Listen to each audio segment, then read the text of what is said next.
Mic check.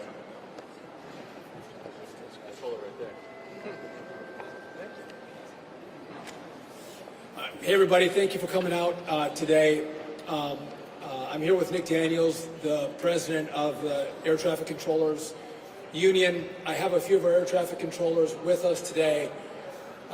Oftentimes, these guys are nameless and they're faceless, but they're the men and women who work in our towers to make sure that our flights are on time, that our flights aren't delayed, and your flights are safe. And so I wanted you to have a chance to see a few of the men and women who aren't getting paid today. The men and women who rely on the paychecks from the federal government to support their families, to pay their car payments, to pay their rent, to pay for gas in their vehicles, to get into work. It puts food on their table. Yesterday I had a controller who talked to me about his 9-year-old, 10-year-old daughter who made the traveling volleyball team. And as many of us know, it's an honor when your child makes the traveling team, but with that comes a cost. You have to pay to be part of that team. And he had to talk to his 9-year-old daughter about her not being able to join that team because he had to preserve and reserve his money because he thought that this day would come, the fact that he wasn't going to get paid for his work as an air traffic controller. It's those stories that are happening throughout our community that are having real impact on these controllers' lives.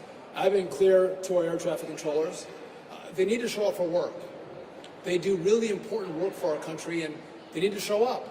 But I'm not going to lie to anybody to not say that they're not feeling the stress. The fact that they are working, and oftentimes they are head of households, they're the only income earners in their homes and they have families, and the fact that they're having a hard time paying their bills. And this is day one. And day two gets harder, day three is harder after that as expenses continue to roll. Many of our controllers can make it without this first paycheck. They've been in the job for 10, 15, 20 years. They plan for days like this. But we have a lot of new controllers who are still in training, that aren't at a high level in income, and they can't handle what's happening to them today.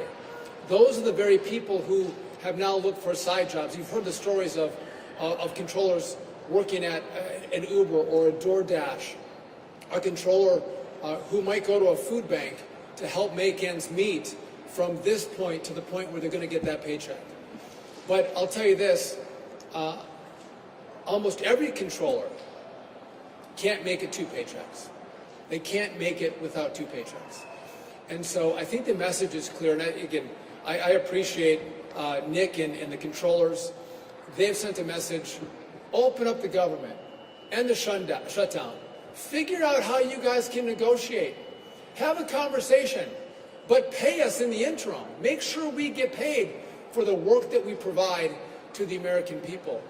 I'll just note that in the Senate, a bill came up that said, okay, let the shutdown continue, but there's critical staff, critical workforce that come into work every single day, like air traffic controllers. Those workers who are coming to work, let's have a bill that pays them for the work they do. And Democrats said no to that. So I think we're getting to the point of extremism, and it does beg the question for me, again, what are the Democrats fighting for? Let's fight for America. Let's not fight for health care for illegal immigrants, illegal aliens. I think that's a wrong approach. And listen, I spent almost 10 years in Congress. There are political differences. Those political differences are very real. And the way you resolve those differences is not taking hostages. It's actually opening up the government and having a conversation. What can we work out? What compromises can we make? But in shutdowns, there's no room for compromise. And so I think that message has been clear. Controllers and those other critical employees need our government to be open, and they need to be paid. I want to say one other thing, so I'll get a question about this. Oftentimes I'm asked, is the airspace safe? Is it safe to fly? And I would tell you that yes, it's as safe today as it was 2 months ago. It's safe because we have great men and women who run our facilities that if they don't have the right staffing levels, or if there's distractions in towers, they will slow down the landings and departures in different airports across the country. And what that means for the American people is that means more delays, or that means more cancellations. We want you to travel on time. We want your flight to depart when scheduled and land when scheduled. We want that to happen. But the number one priority of the men and women who are with me here, or all men, no women, all men are with me today, but also the women in the towers, is they want you to be safe. And so if we have issues, we will slow it down. We will stop it. And so I don't want anyone to think that it's not safe. It's just that you may not be traveling on the schedule that you anticipated because of this government shutdown. And so, again, I couldn't be more honored to be here, who's become a very good friend, Nick Daniels, the president of NACA. We work very closely together. We don't always see eye to eye on every issue, but there's a lot of issues that we agree on, and we work really well together. And before I give it to Nick, I just want to say one last thing. I'm grateful for our controllers. These are the most remarkable. If you ever go into a tower and listen to the work that they do, the expertise that these men and women have to control our airspace, you would be amazed. We are lucky to have them. We have the safest airspace in the world, not because of the antiquated equipment that we have that runs our system. It's because we have the best air traffic controllers, the best trained, the smartest people in our airspace controlling it, and we're blessed to have them.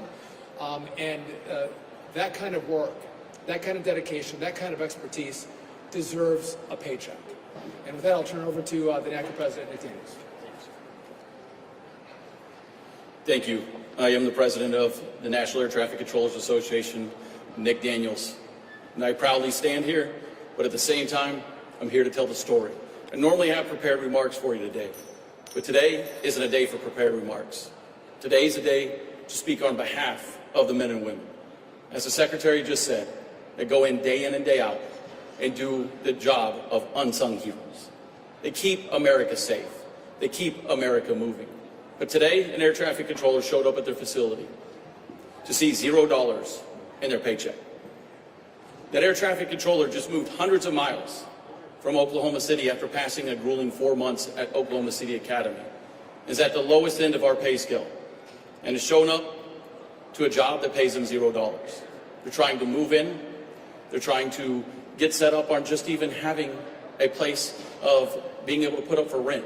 And guess what's due in a few days? Rent for everybody.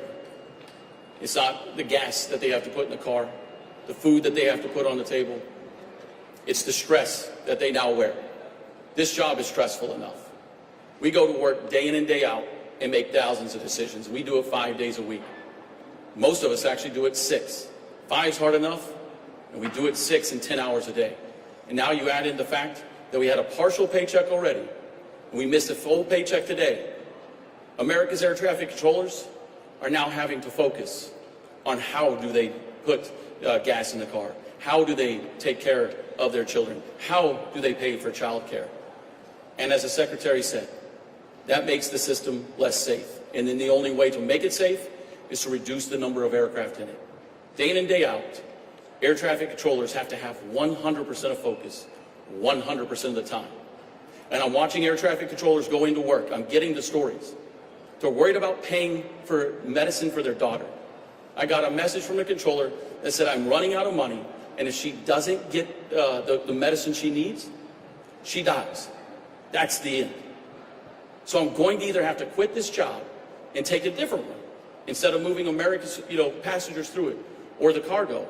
Now I'm going to have to choose my family and my daughter. And that is nothing a parent should ever have to deal with, or especially the hardworking men and women that are federal employees across the entire system. But I could tell their stories all day. I could sit up here and tell you time and time again that they should never work a side job, that they should never get off a night shift and then go wait tables and then go move the commerce and people through this airspace. But you can hear it from an air traffic controller yourself. I'll give you Joe Segreto out of N90. Joe. Thank you, Secretary Duffy and Nick. I'm going to echo a lot of what those two just said, but the pressure is real. Speaking on behalf of the air traffic controllers in the New York area, the most congested, complex airspace, arguably in the NAS, The pressure is real. We have people trying to keep these airplanes safe. We have trainees that are trying to learn a new job that is very fast-paced, very stressful, very complex, now having to worry about how they're going to pay bills. Just a story that happened to me yesterday, somebody came to me and said, Joe, I have a question for you. I said, what's that? I need your advice. What am I to do? Do I put gas in my car? Do I put food on the table? My wife is out making money. We don't have money for daycare. What do I do? I didn't have the answers. I said, I will find out some resolve for you, but as of right now, I don't know what to tell you. But these are the real problems that air traffic controllers are dealing with on a daily basis. And as you heard it, day in, day out, that's now the life of an air traffic controller. The people tasked with making the impossible possible are having it made impossible by not paying them again.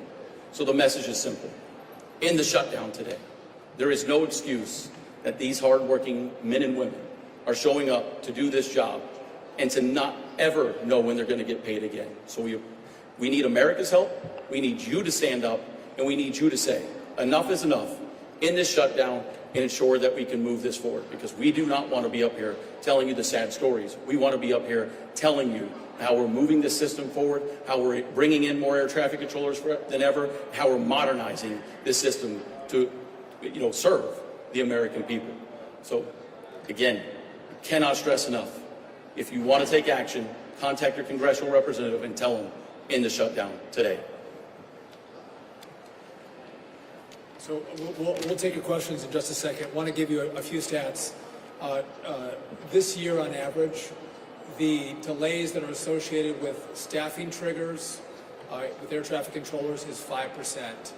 On Sunday, 44% of the delays were because of staffing shortages. Yesterday, that number was 24%. So we're seeing, the numbers move day by day in its location to location. We saw in the last couple of days LAX.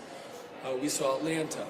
We've seen other airports as well. So we are seeing those problems as we continue to evaluate the airspace.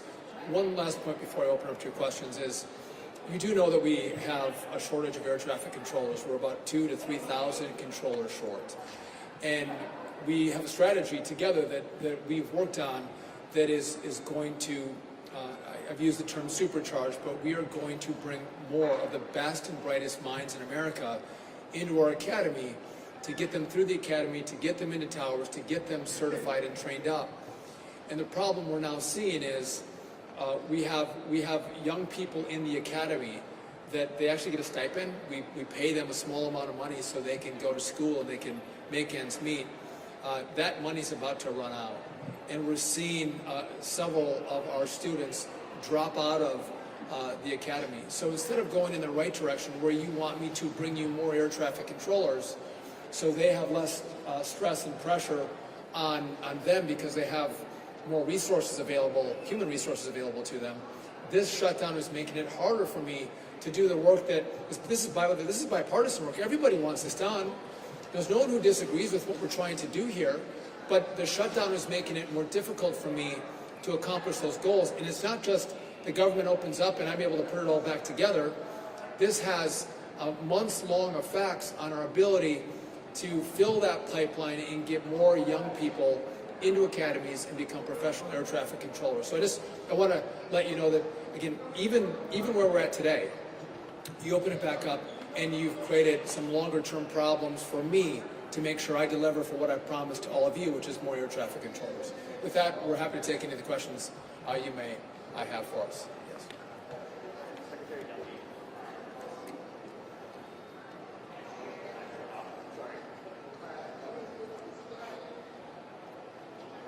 I can just ask the question. Yes.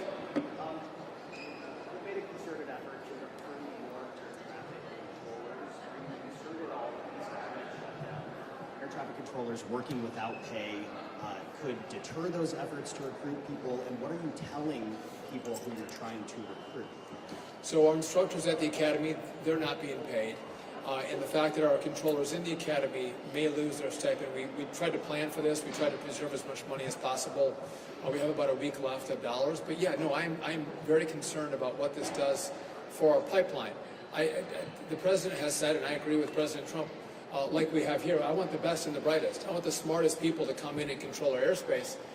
And if you see that you pick a career where you may not be paid for a partial payment one paycheck, the next paycheck you're not paid, and maybe a third, that'll make you rethink, do I want to go into this profession? Not only that, when we have new controllers that are being trained up, they don't make a lot of money. It's a base pay that they get, and they're having a hard time making ends meet on the pay itself. You take that minimal pay away, and they throw their hands up. They don't know how they're going to navigate it. So this truly can drive people, and we've seen a few times that it has. It drives people out of a profession where we're trying to build more numbers as opposed to the shutdown taking numbers away from us. Yes? If you just want to yell it at me, I don't know. Hi, quick question.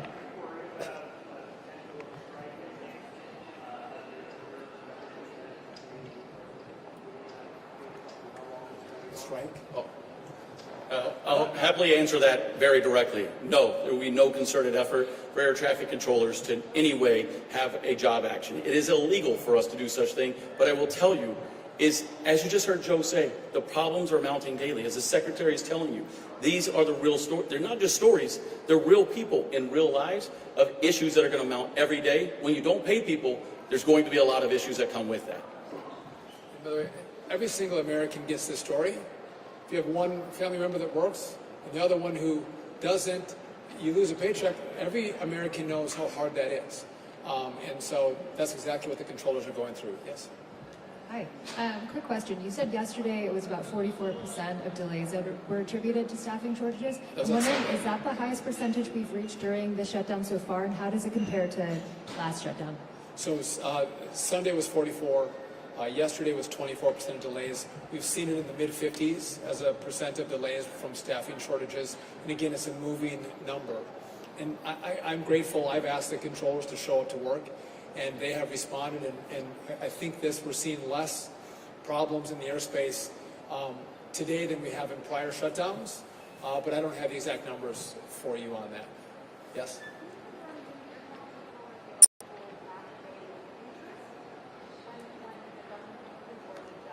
So this is a conversation that the Congress will have. Traditionally, they get their back pay not with interest, and there'll be probably a debate in after the government opens, hopefully sooner rather than later. Those who have come to work will be paid. There's been a conversation. If you've been furloughed for the last 26 days, is there a pay that comes to those who've been furloughed? And I left Congress, so I can't tell you what they're going to do, but that's a debate they'll have.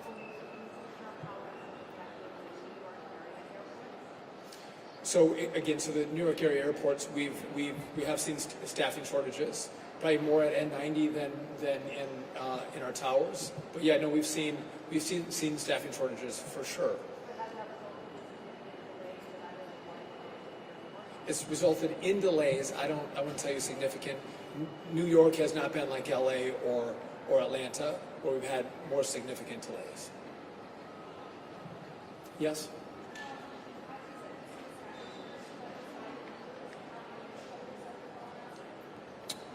Now I'm going off the top of my head. I don't know if it's LA or Atlanta. The number they should have in the facility was 25.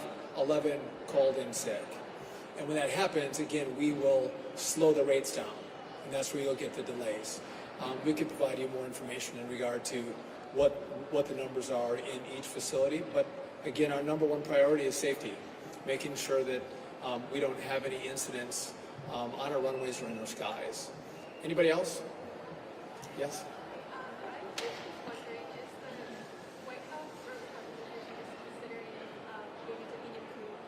Funds to pay air traffic controllers depending on how long the shutdown goes on, or is there any sort of contingency plan? So the question is there contingency plans to pay air traffic controllers? So I've looked at the FAA budget to see if we could find resources to pay our controllers, and it becomes really challenging in a shutdown to make that happen. You saw a donor gave, $130 million to pay our military men and women.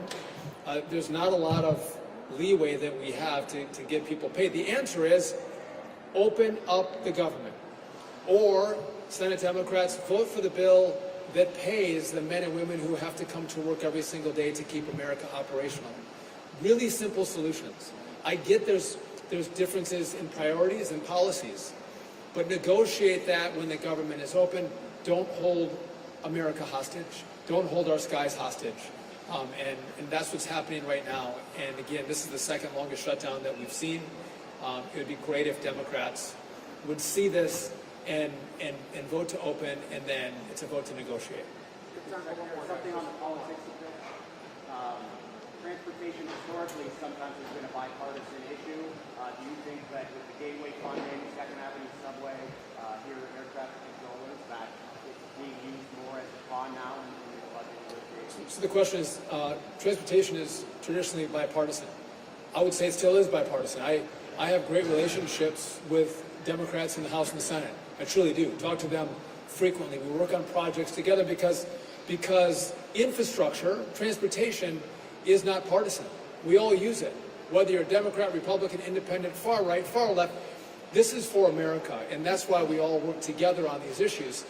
You mentioned Gateway and Second Avenue, so specifically here to New York, we've telegraphed that we have concerns about how contracts are given for disadvantaged businesses, all in favor of disadvantaged businesses getting a piece of the pie in some of the work that we do. But it's unconstitutional to based solely on race and sex. And so we're in the process of doing a review on those two projects. The problem is our staff has been furloughed. I have one person doing the reviews. I've talked to local senators who've expressed their concerns, and I hear their concerns. But again, this is really easy. Open up the government, let my staff come back in, let's do the reviews, and if there's compliance, we're going to move forward without delay. Yes.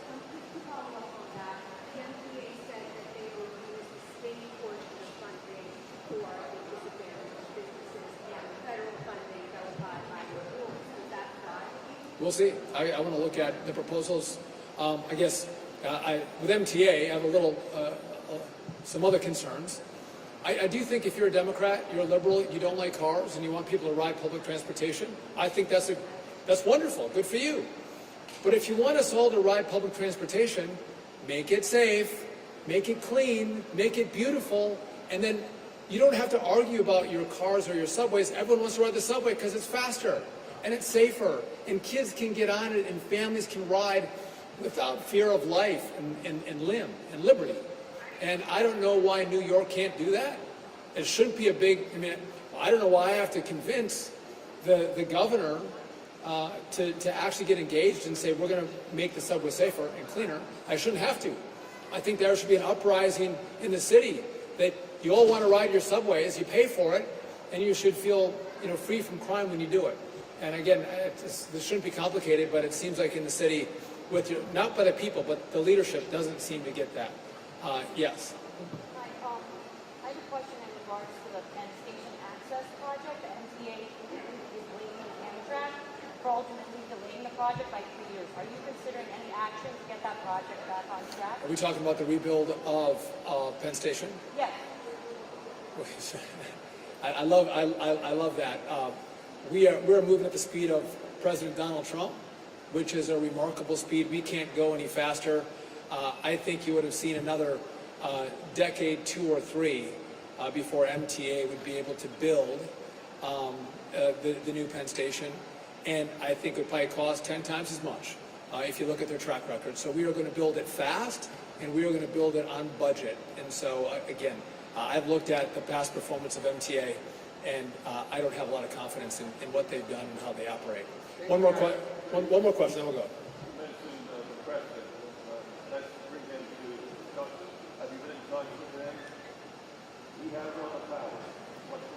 So the question is, President Trump, he has a lot of power. He does. And you know President Trump very well in this media group. He loves to cut deals. He loves to negotiate. The problem is we have nothing to negotiate with. Republicans offered a clean CR, meaning the funding from September 30th should be the very same as October 1st. No changes, no modifications, no leverage points. It's Democrats who've now said, I want to shut the government down because I want to use this leverage, this shutdown, the pain of these controllers to get what I want. So they're the only ones who put in additional requirements to open the government back up. It's Republicans alone who've said, make it clean. Open it back up, and then let's negotiate. If Democrats have priorities they want to discuss, do it when the government's open. But there's nothing we have to negotiate with because it was a clean CR.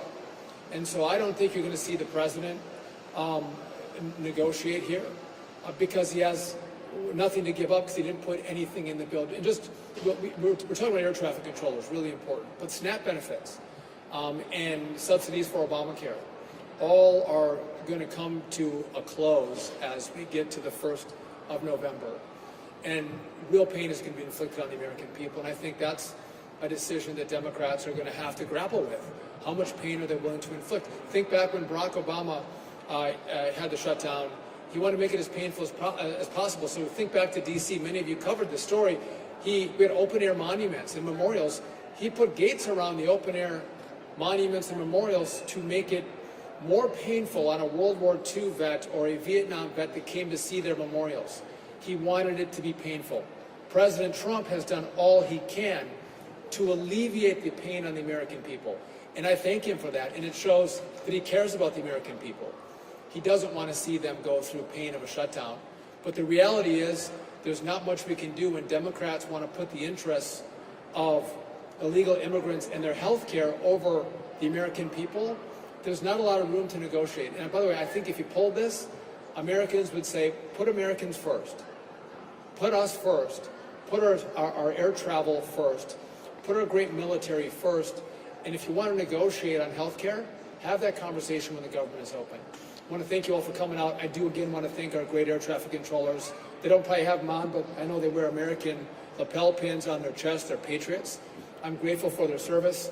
And again, I would urge the Democrats to open the government back up, stop holding us hostage, and pay these great men and women. Thank you. Could we get that spelling of the controller? Appreciate it.